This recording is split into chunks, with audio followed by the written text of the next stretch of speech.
Ada sebuah kota terkutuk yang berada di Jazirah Arab, bahkan saking terkutuknya kota ini, Nabi Shallallahu Alaihi Wasallam melarang kita untuk mengunjungi tempat ini. Kota satu ini juga dikenal sebagai kota hantu, tapi anehnya, beberapa tahun ke depan Kerajaan Arab Saudi berencana membangun kota ini menjadi tempat wisata sejarah.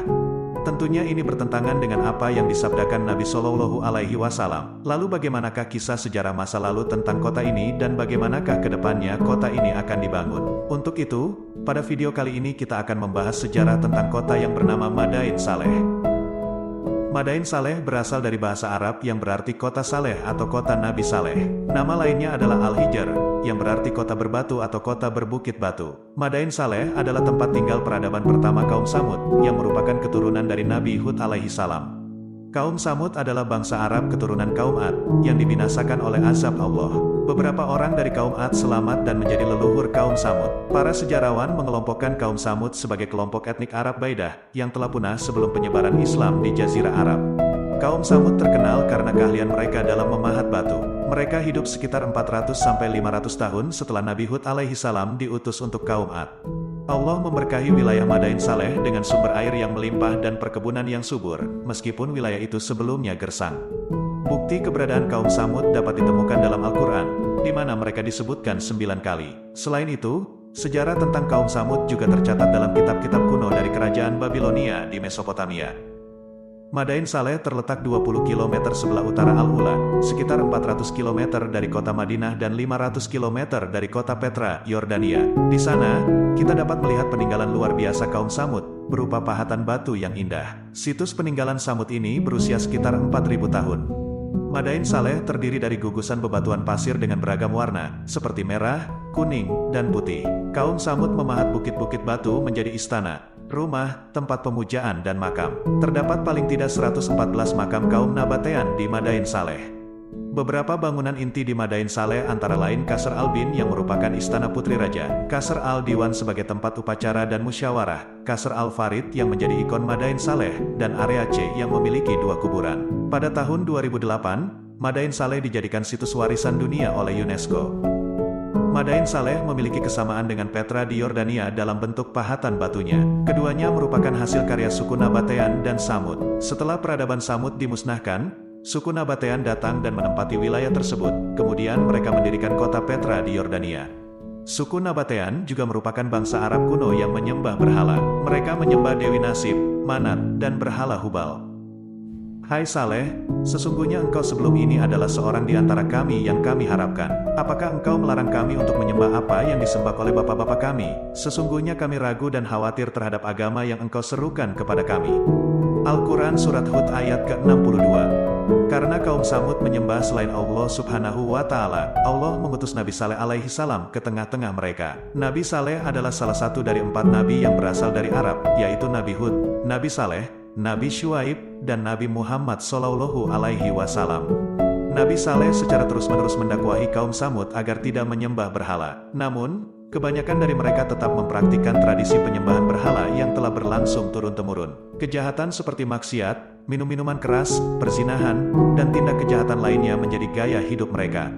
Nabi Saleh mengajak mereka untuk bertakwa kepada Allah, dan mengingatkan bahwa hanya Allah yang layak disembah. Namun, kaum Samud marah dan menolak dakwah Nabi Saleh. Mereka bahkan meragukan kenabian Nabi Saleh.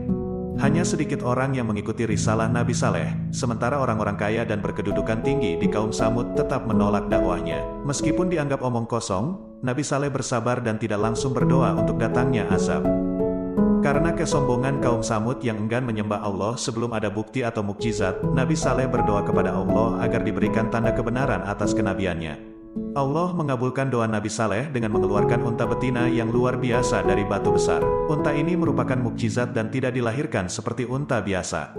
Nabi Saleh memperingatkan kaumnya bahwa unta tersebut adalah mukjizat yang menunjukkan kebenaran. Dia melarang mereka mengganggu unta tersebut, dan mengancam akan datangnya azab jika mereka melanggar perjanjian tersebut.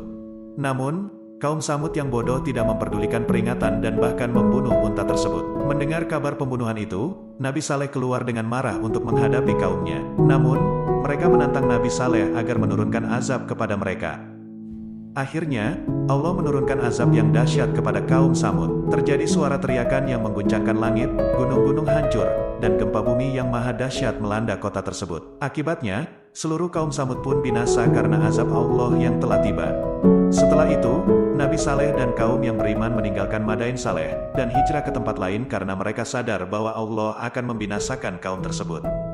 Setelah peradaban kaum Samud dan Nabatean, sisa-sisa bangunan di Madain Saleh memang menjadi tempat tinggal bagi beberapa warga yang tinggal di sekitar area tersebut. Pada abad ke-13, kompleks ini menjadi padat penduduk karena digunakan sebagai jalur perdagangan rempah-rempah. Pada tahun 1346, Ibnu Battuta, seorang pengelana terkenal, melintasi daerah tersebut dalam perjalanannya.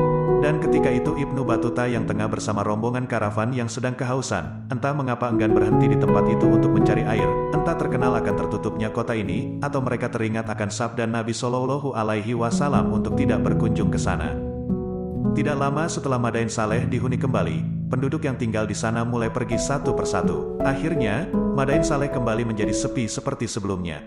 Kota ini dikenal sebagai kota hantu karena tidak ada lagi penduduk yang tinggal di sana. Berbeda dengan Petra di Yordania, setiap hari Petra ramai dikunjungi oleh wisatawan.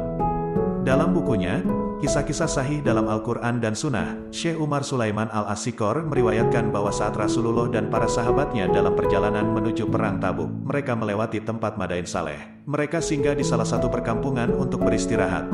Para sahabat mengambil air dari sumur-sumur yang dulunya digunakan oleh kaum Samud. Namun, ketika air tersebut berubah menjadi adonan roti dan bejana air telah disiapkan di atas api, Nabi Muhammad memerintahkan agar air ditumpahkan dan adonan roti diberikan kepada unta. Rasulullah bersabda, "Aku khawatir kalian akan mengalami nasib seperti kaum Samud." Syekh Umar Sulaiman Al-Azhar mengingatkan bahwa, ketika manusia berada di tempat yang pernah menjadi lokasi peristiwa penting di masa lalu, mereka cenderung memperhatikan peristiwa tersebut. Jika seseorang adalah seorang dai, dia bisa memanfaatkan kesempatan itu untuk mengingatkan manusia akan nasib orang-orang sebelumnya, memperingatkan agar tidak mengulangi kesalahan yang sama dan tidak mengikuti jejak mereka. Ibnu Umar menceritakan bahwa ketika Nabi Muhammad melewati daerah Al-Hijr, beliau bersabda, "Janganlah kalian memasuki tempat tinggal orang-orang yang zalim, kecuali sambil menangis, karena apa yang menimpa mereka bisa menimpa kalian." Rasulullah menutup kepalanya dengan kain selendang dan mempercepat langkahnya, hingga berhasil melewati daerah tersebut. Hadis ini diriwayatkan oleh Ahmad dan Bukhari. Berbeda dengan Nabi Muhammad Shallallahu Alaihi Wasallam yang berusaha menghindari Madain Saleh, putra mahkota Muhammad bin Salman justru menganggap tempat ini istimewa. Kerajaan Arab Saudi di bawah kepemimpinan MBS menginvestasikan 15 miliar dolar AS, atau sekitar 214 triliun rupiah, untuk membangun Madain Saleh sebagai destinasi wisata yang menakjubkan.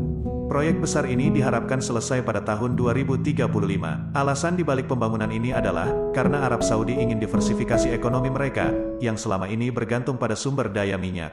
Mereka menyadari perlunya modernisasi untuk menarik investasi dan meningkatkan pendapatan. Pada tahun 2023, mereka akan mengenalkan infrastruktur pariwisata, perhotelan, dan budaya khas Arab Saudi di sana. Kerajaan Arab Saudi rela mengubah citra kota yang terkenal terkutuk ini menjadi tempat wisata yang menyenangkan. Mereka berencana membuka kawasan wisata dan mengundang investor asing untuk berinvestasi di sana. Arab Saudi membuat kebijakan ini agar tidak lagi bergantung pada minyak, meskipun Nabi kita sendiri enggan minum di daerah tersebut, dan segera meninggalkan Madain Saleh dengan berjalan cepat tanpa menoleh ke kanan dan kiri. Sebelum lanjut jangan lupa di subscribe, semoga Allah memberi pahala yang berlipat ganda.